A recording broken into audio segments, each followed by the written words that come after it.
Hey guys, welcome to our 2024 top 5 lessons learned from last year offshore fishing. Last week I posted the highlights video. Check those out. Those are fun to catch fish. Unfortunately, failure tends to be a cruel teacher.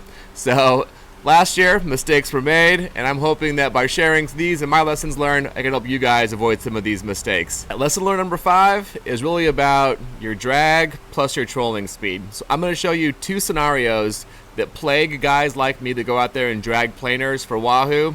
So I'm going to have you watch both of them and we'll talk about the lesson learned because it's consistent in both of these failures. Here's the first one. I think it broke. Oh, it's a monster hit. I think it broke. Huge hit. Oh, heartbreak. Let's see where it broke so we can learn something from it. The hook bulge. The crazy thing was after that monster run, this Nita strip with teeth marks in it is still ready to get deployed, so these things hold up. And now in the second scenario, it's the same underlying problem, but look how the failure turned out. No, there's nothing. That might have got bitten up. That was a good sharp run. That was definitely a wahoo that smashed that.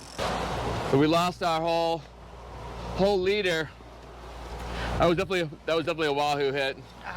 Both of these failures, I lost the biggest fish of the day. And actually, that's the common thing about this failure is that it's not you're losing a fish because going the same way, I can catch that 15-pound fish no problem, but it's those like bigger fish that are going to cause this problem. They're the ones that are going to put all the tension on a planer, test every knot in your rig. Any point of failure is going to be stressed out when a big fish hits it because you're going too fast with too much pressure. So there's a lot that goes into that. So the first thing to think about is when you go out there, your reel should already be set with your strike point at a place where if a fish hits it, a big fish hits it, it's going to pull out drag, it's going to be safe. We'll tire the fish out, we'll get him in eventually, that's fine, it's safe. The problem is that you get lazy. And by you, I mostly mean me, but I hear it from a lot of anglers in that, let's say we want to go 8 to 10 knots and we're trolling one way, that's fine. But now we're back against the current and we're barely going 5 knots.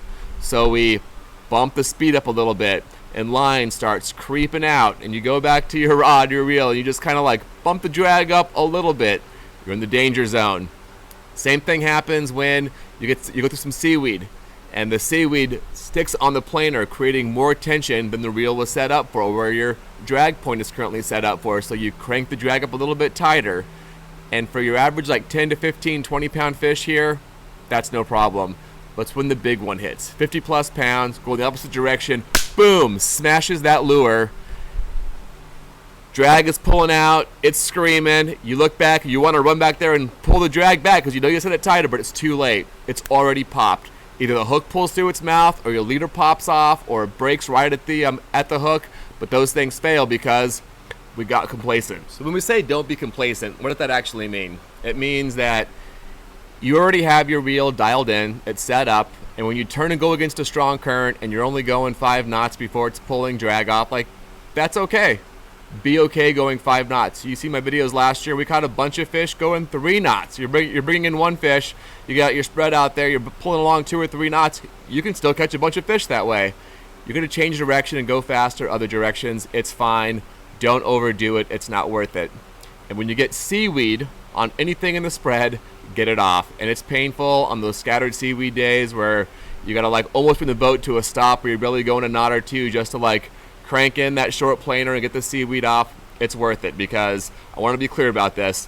When you lose a big fish because the drag is too tight on a planer like that, you didn't lose a 25-pound fish. You lost the biggest fish of the day and maybe even the biggest fish of your life, and it's not worth it. Get the seaweed off and slow down when you have to. Lesson number 4 is going to be about flipping fish versus gaffing fish. How many of you guys have ever done this? Alright. Oh no, Jesse! Alright, I've done that. I've seen charter captains and their mates do that. I've seen friends do that. We have all done that. There's no reason to flip fish into the boat unless it's a fish that you don't care about losing. So if the fish is of legal size and you look down and see that it's a fish that's legal size and you want to harvest it, put a gaff into that fish. So many things can go wrong when you flip it. The fish can move its body a certain way.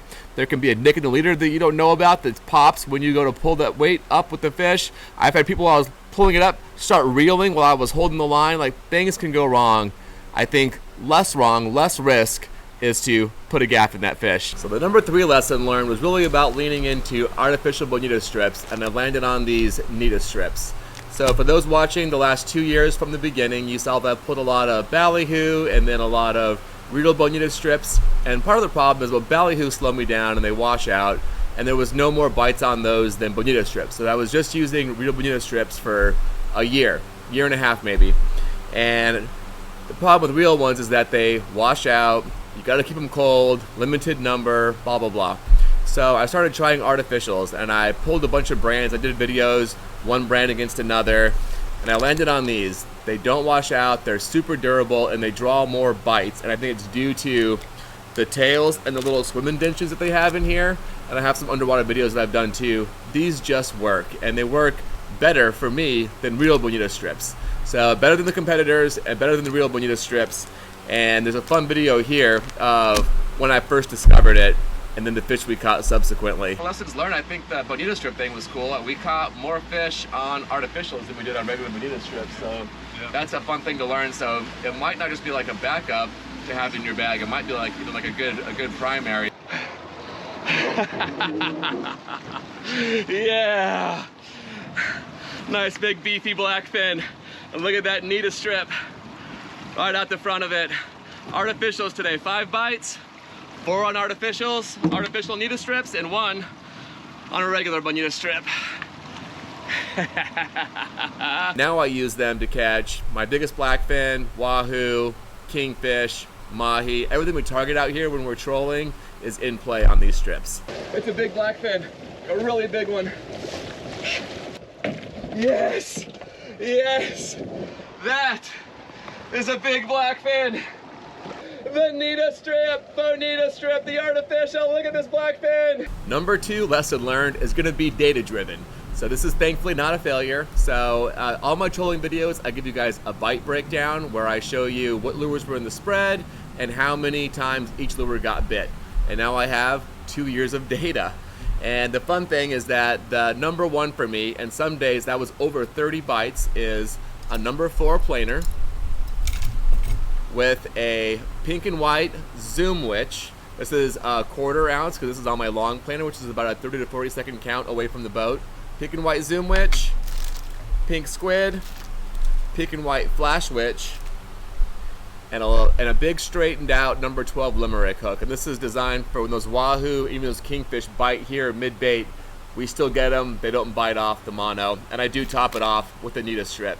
All this tackle can be found at Gulfstream Lures, amazing. And the zoom witches, when I switched to those, I did notice a pickup in bites versus like the flat pack sea witches that I was buying at the tackle store. So out of all my data crunching, this one was by far the rig that I got the most bites on. So my number 1 lesson learned from last year was how to land bigger fish better, and we learned it the hard way by losing Juice's first wahoo. Looks good. I don't want to touch it. Dude. Okay, easy. Holy crap. That's a wahoo. Woohoo! Watch your leg. Dude, we're gonna gap out by it. Okay, bring it over here. Nice wahoo. This is like a 25, 30 pounder. Nice and easy, a little bit more. Oh, a little bit more. Out here. No, I don't want to. Not in the engine? Oh no, we just lost it right there. Oh. No. All right, let's go into slow-mo here so I can break down all the stupid things we did to lose this fish. Instead of getting in a few more reels, my angler has walked up the boat and the fish has more slack than I want to for this gaff shot. This wahoo sees me coming a mile away, and as soon as he sees that gaff coming for him, he goes lower in the water column because he has enough slack to do it. Missed gaff shot. And now my angler is pinned between the helm and the T-top tubes, and the rod can only go towards the transom. The boat is an autopilot, so this fish is now heading right for the props. The perfect storm of mistakes to release that fish back into the wild.